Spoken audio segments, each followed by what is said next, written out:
Hai, kembali lagi di channel saya Dereka Komunitas Family. Jangan lupa subscribe, like, share, dan komen. Semoga menginspirasi. Hari ini saya mau bahas tentang sahabat. Di kemarin saya bahas tentang saya dan suami. Hari ini saya bahas tentang sahabat. Sahabat itu apa sih? Kalau menurut saya, sahabat itu adalah dia yang tidak hanya mengerti, tapi juga dia yang selalu ada dalam segala hal. Karena memang terjadi sekarang ini banyak sahabat yang mereka hanya mau bersahabat ketika saya punya semua. Saya punya jabatan, saya punya kesuksesan, saya punya uang, kedudukan, dan banyak hal. Segala sesuatu yang baik, banyak orang mau dekat. Dan kadang orang yang tidak kenal sekalipun dia mau untuk jadi sahabat kita. Next, ada juga orang yang ketika dia tidak punya uang, tidak punya jabatan, tidak punya kedudukan dan lain sebagainya, orang malah menjauh. Dan tidak sedikit ketika orang jatuh, dia akan tahu sahabat sesungguhnya itu siapa. Sahabat yang akan selalu ada dengan dia itu siapa. Sahabat yang tetap terus mensupport, memberikan yang terbaik, ada dalam keadaan suka dan duka itu siapa. Saya sedikit bercerita, saya punya teman atau juga bisa disebut dengan sahabat. Mereka ada bersama dengan saya bukan di saat saya sudah seperti ini. Mereka ada mulai kami dalam proses belajar dan sampai saat ini. Dan ketika mereka ada, mereka tidak hanya sekedar hadir, mereka tidak hanya sekedar aku tuh sahabatnya dia tuh, aku tuh sahabatnya orang ini. Enggak, tapi mereka selalu ada di saat suka, di saat duka, dan dalam segala sesuatu. Di minggu ini ada satu perenungan yang menjadi perenungan firman Tuhan kami sesuai dengan kepercayaan saya, bicara tentang sahabat yang kalau dalam bagian firman Tuhan ternyata sosok seorang sahabat itu diibaratkan dengan contoh sosok Tuhan Yesus.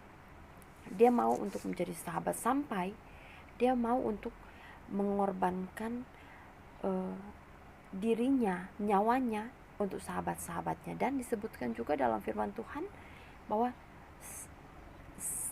mereka yang melakukan perintah, mereka yang melakukan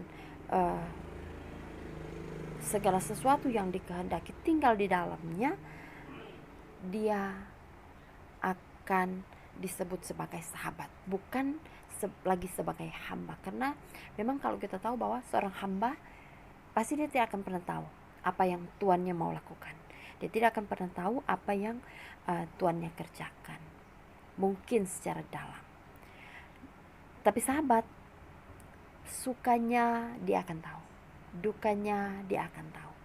Dan pada akhirnya sahabat tetap akan ada, mensupport, memberikan yang terbaik. Kalau dalam firman Tuhan, Tuhan Yesus memberikan nyawanya, ganti nyawanya kepada sahabat-sahabatnya, maka saya simpulkan bahwa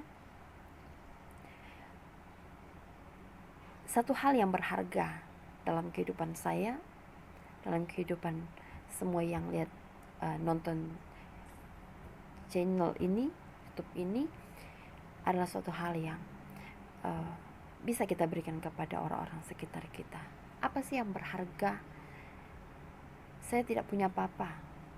Misalnya ada yang bilang seperti itu.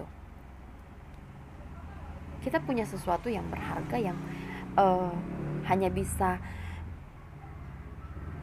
kita lakukan. Misalnya, karena saya tidak punya materi, saya punya doa untuk sahabat-sahabat. Itu bagian satu hal yang berharga yang harus kita berikan, harus kita lakukan. Bagian terpenting juga yang dalam kesaksian firman Tuhan yang saya mau bagi adalah tentang mengasihi. Saya pikir bagian ini adalah satu hal yang sama. Jadi sahabat adalah mereka yang mampu memberikan kehidupannya, memberikan segala sesuatu yang berharga dalam kehidupannya untuk sahabat-sahabatnya. Itu yang jadi pelajaran bagi kita. Apa yang berharga dalam kehidupan kita? Yaitu ketika kita mampu untuk mengasihi. Kadang kasih itu hanya pada ukuran tertentu. Misalnya, saya mengasihi suami saya karena dia selalu ada dengan saya. Saya mengasihi anak-anak saya karena mereka adalah darah daging saya. Saya mengasihi orang tua, saya mengasihi keluarga karena mereka adalah bagian dari hidup saya. Saya mengasihi orang-orang terdekat saya karena mereka adalah bagian yang mensupport saya. Tetapi kadang-kala kita lupa bahwa kasih itu dalam firman Tuhan bilang bahwa kasih itu bukan hanya sebatas kita yang terikat, tetapi kasih itu harus kepada sesama, semua. Dan saya pegang satu bagian firman Tuhan ketika firman bilang, kasihlah Tuhan Allahmu dengan segenap hatimu dan dengan segenap jiwamu. Dan hukum yang kedua yang sama dengan itu adalah kasihilah sesamamu manusia seperti dirimu sendiri. Bagian kesaksian firman ini bukan hanya sekadar jadi satu kesaksian firman, tapi ini menjadi satu bagian pegangan hidup bahwa ternyata kasih itu tidak sebatas mengasihi orang-orang yang ada di sekitar kita, tapi firman Tuhan juga mau mengajak kita untuk mengasihi banyak orang, mengasihi musuh, mereka yang membenci kita, mereka yang mengkhianati kita, mereka yang mungkin dalam pandangan kita siapa sih orang ini, tapi ternyata kita diajar untuk saya harus mengasihi, saya harus mampu untuk ada dengan orang ini. Karena apa? Karena benar-benar kasih itu sampai bagian firman Tuhan yang menjadi perenungan di minggu berjalan ketika dalam pelayanan kami gereja Masih Injil di Minahasa, bahwa ternyata perintah ini adalah perintah yang bukan hanya sebatas perintah, tetapi perintah ini harus dilakukan karena terus diulang-ulang sampai pada ayatnya yang ke-17 dalam Yohanes 15 ayat 17 firman bilang, inilah perintahku kepadamu, kasihilah seorang akan yang lain. Dan mudah-mudahan kita akan mampu saling mengasihi, kasih dengan ketulusan. Kasih bukan hanya sekedar ketika mereka ada dan dekat dengan kita, tapi kasih itu mampu kita berikan, mampu kita nyatakan kepada semua orang dimanapun mereka berada. Dalam peristiwa, dalam kondisi, dalam situasi COVID-19 sekarang ini, mungkin banyak orang yang bilang, saya tidak punya materi untuk berbagi dengan orang lain.